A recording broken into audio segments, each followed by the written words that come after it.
Nah,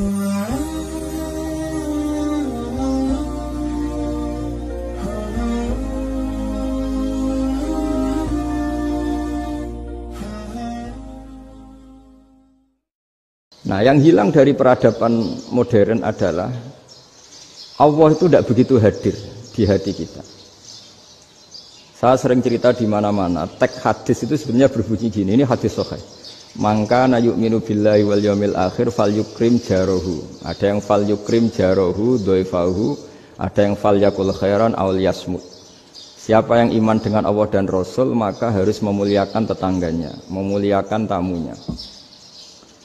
Dulu itu ada seorang ulama dipanggil anak muda, dibully terus sekarang. Wahai kiai, datang ke rumah saya. Datang kiai itu.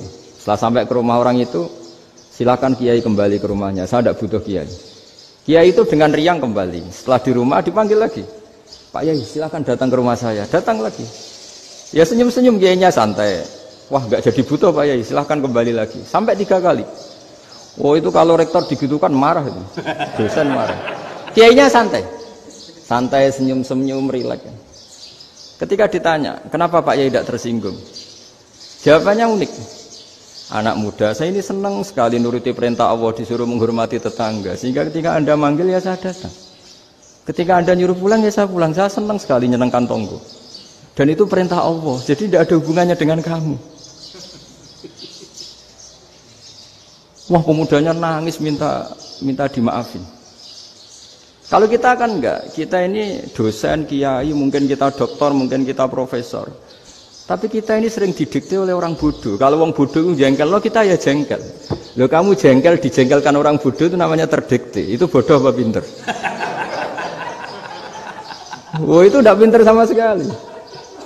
Kalau betul-betul kamu pinter, hanya bisa didikte oleh Allah Subhanahu wa Ta'ala. Jadi antara hukum Allah apa? Wa ahsin man asa'a ilaika, berbuatlah baik sama orang yang berbuat buruk sama Anda. Itu dikteannya Allah. Kalau dikteannya orang-orang bodoh kayak dimangkel ben mangkel, terus kamu mangkel.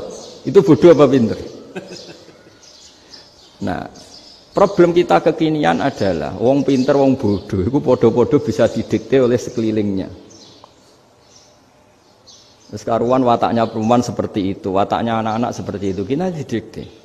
Anak-anak jengkelin kita mangkel, berarti kita didikte oleh orang bodoh. Makanya agama itu unik, kadang ngendikan wa ahsin man asa'a ilaika, kadang wasil man qata'aka, sambunglah orang yang memutus kamu. Karena dengan demikian kita hanya didikte oleh Allah Subhanahu wa Ta'ala, bukan didikte oleh hukum sosial. Cara Jawane nak ngapiki tangga sing apik akeh tunggale. Berbuat baik sama yang berbuat baik pada kita itu, mbok orang fasik ya seperti itu, maling ya seperti itu, sama. Tapi kalau berbuat baik sama orang yang berbuat jelek sama kamu itu baru luar biasa. Dan memang teksnya hadis wa ahsin man asa'a ilaika, berbuat baiklah sama orang berbuat buruk sama kamu. Jadi nggak boleh orang didikte. Makanya ngaji di sini diantaranya saya akan cerita dalam sebuah hadis sahih, dalam hadis hasan yang diriwayatkan Imam Tirmizi, ada kalimat dari Rasulullah SAW. Dawe Nabi, la takunu imma'atan taquluna in ahsanan nasu ahsanna wa in dzalamu dzalamna walakin watti'u anfusakum in ahsanan nasu an tuhsinu wa in asa'u alla tazlimu. Kamu jangan jadi orang yang mudah diombang-ambingkan oleh orang sekeliling kamu, yaitu kamu mengatakan jika orang baik ke saya akan baik, jika orang buruk ke saya juga akan membalas buruk. Itu namanya Anda didikte. Tapi berkomitmenlah kamu akan berbuat baik meskipun orang lain berbuat buruk. Nah sekarang logika sosialnya begini. Kalau di Indonesia itu ada 1000 kiai, ada 1000 profesor yang ingin membenahi Indonesia.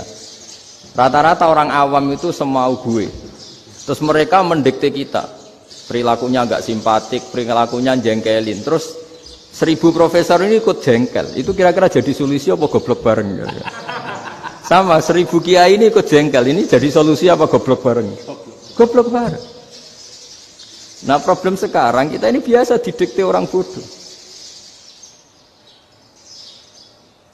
Nah makanya ciri khas orang muslim itu kata Nabi, mangkana yu'minu billahi wal yaumil akhir.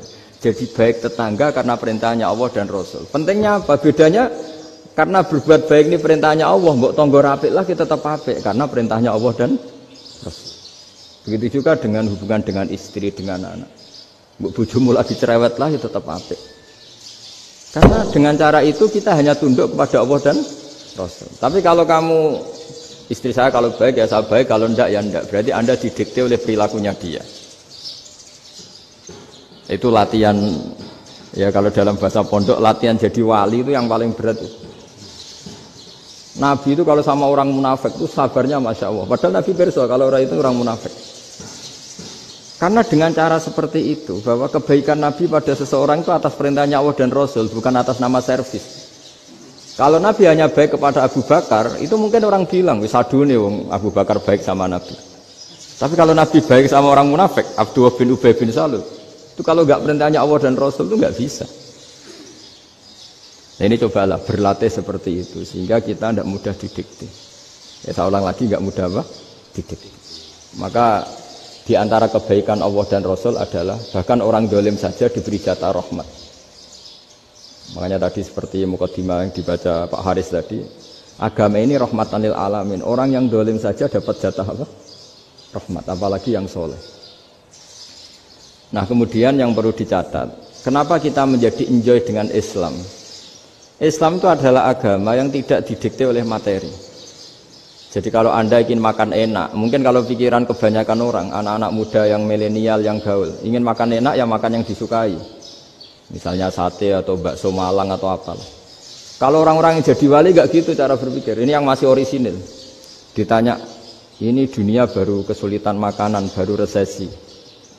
Cara makan enak gimana? Jawabannya lucu. Ya gampang, idamuhu alju. Idam itu lauk. Kalau kamu ingin makan lauknya paling enak apa? Alju. Kamu harus lapar banget. Sampai kalau puasa itu melihat tempe itu wah luar biasa. Tapi kalau kamu nggak puasa, air putih itu nggak menantang. Tapi kalau puasa, tempe air putih itu menarik dan Anda tetap lahap. Apa? Karena lauk terbaik adalah alju, yaitu lapar. Lah tapi kita ini enggak. Kita ini kayak orang bodoh. Kayak orang bodoh tadi, profesornya makan nyaman ya kalau sesuai selera. Nah itu kan sama dengan anak-anak ABG. Anak ABG itu makan lahap ya kalau yang disukai. Lalu bedanya apa ABG sama profesor? Kalau cara berpikir masih sama kan itu. Kiainya juga gitu. Kiai makan enak kalau yang disukai, kalau enggak ada. Lalu bedanya apa kiai sama orang awam? Orang awam juga gitu, makan lahap ya kalau yang disukai. Nah ternyata perilaku kita ini yang pintar sama yang bodoh sama Mas. Kalau kamu ingin berkasta lebih baik, itu cara makan enak itu apa? Idamuhu al-jur. Lauk terbaik adalah karena kita sangat lapar. Makanya masyhur dalam cerita-cerita tarikh sirah nabawiyah. Nabi diberi hadiah, beberapa hadiah. Di antaranya ada yang diterima, ada yang enggak. Termasuk yang dikembalikan itu dokter. Ada seorang raja memberi hadiah Nabi dokter Tobit. Itu sama Nabi dikembalikan. Karena dokter ini sudah lama kumpul Nabi itu nggak pernah sakit. Akhirnya dokter ini putus asa, ini nggak perlu diobatin. Ketika ditanya, kenapa ya Rasulullah engkau tidak pernah sakit? Karena kita ini kaum, kita ini komunitas masyarakat yang tidak akan makan kecuali lapar. Dan kalau sudah makan berhenti sebelum kenyang. Jadi sederhana sekali pengobatan zaman Nabi. Sebagian besar penyakit itu pasti disebabkan kita ceroboh dalam hal makan. Sudah ngerti kalau durian masalah, kalau makan durian enggak kehitung gitu. Apalagi kalau gratisan itu tambah banyak. Gitu. Pola tidur juga gitu kata Nabi, dan kita tidak tidur kalau tidak sangat ngantuk. Nah, itu namanya orang-orang soleh yang sudah ada didikte materi. Kalau yang didikte materi kan bisa tidur nyenyak kalau kasurnya enak, AC gini-gini. Sebenarnya enggak, tidur enak itu ya kalau sangat ngantuk. Mbok di gudang, mbok di bis, kalau sangat ngantuk ya semuanya ya enak. Sama, mbok lapar, mbok hanya tempe, tapi kalau sangat lapar itu ya enak. Nah ini ilmu yang mulai hilang, ilmu-ilmu yang mulai hilang.